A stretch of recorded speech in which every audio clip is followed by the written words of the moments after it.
Des défenses du consommateur, rappelez-vous, hier, on avait relancé 2 documents vidéo concernant l'imposteur du 93. Vous savez, la fameuse affaire Stellantis du départ qui est devenue l'affaire Toyota, qui est devenue l'affaire Volkswagen, qui est devenue l'affaire du financeur Mercedes et même celle des impôts, de la TVA. Puisque l'individu joue à la victimisation à tout bout de champ, c'est toujours la faute des autres, jamais la sienne. Je le disais hier, peut-être a-t-il reçu un courrier de l'administration.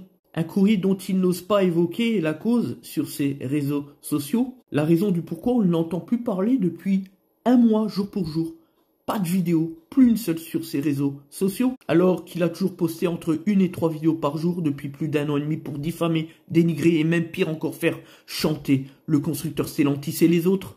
Et tout à fait curieusement, on vient de s'apercevoir qu'il supprime des vidéos stratégiques sur son compte, sans aucune raison, puisqu'on va bientôt sortir un document complet sur son histoire, apparaître sur notre chaîne YouTube bientôt. Mais là, nous allons vous expliquer la fameuse décision de justice de la Cour d'appel du 10 juillet 2025, c'est tout frais, référencé sous le numéro RG25/09-769. Une décision qui est ouverte au public et qui fait suite à celle en première instance du tribunal de commerce de Bobigny, statuée le 30 mai 2025. Une décision de cour d'appel qui n'évoque pas la cause au travers de ses réseaux sociaux, assez curieusement.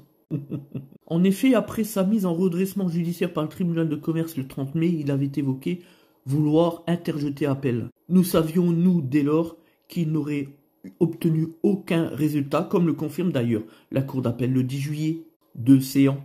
Et au travers de cette décision d'appel, on s'aperçoit même qu'il a été un mythomane au travers de ces 2 documents vidéo qu'il avait dirigés, évidemment pour faire plaisir à son public, sa communauté, et surtout pour justifier son coup de gueule, alors qu'en réalité il avait tort sur tous les plans. En effet, comme le confirme le jugement d'appel du 10 juillet, c'est tout frais.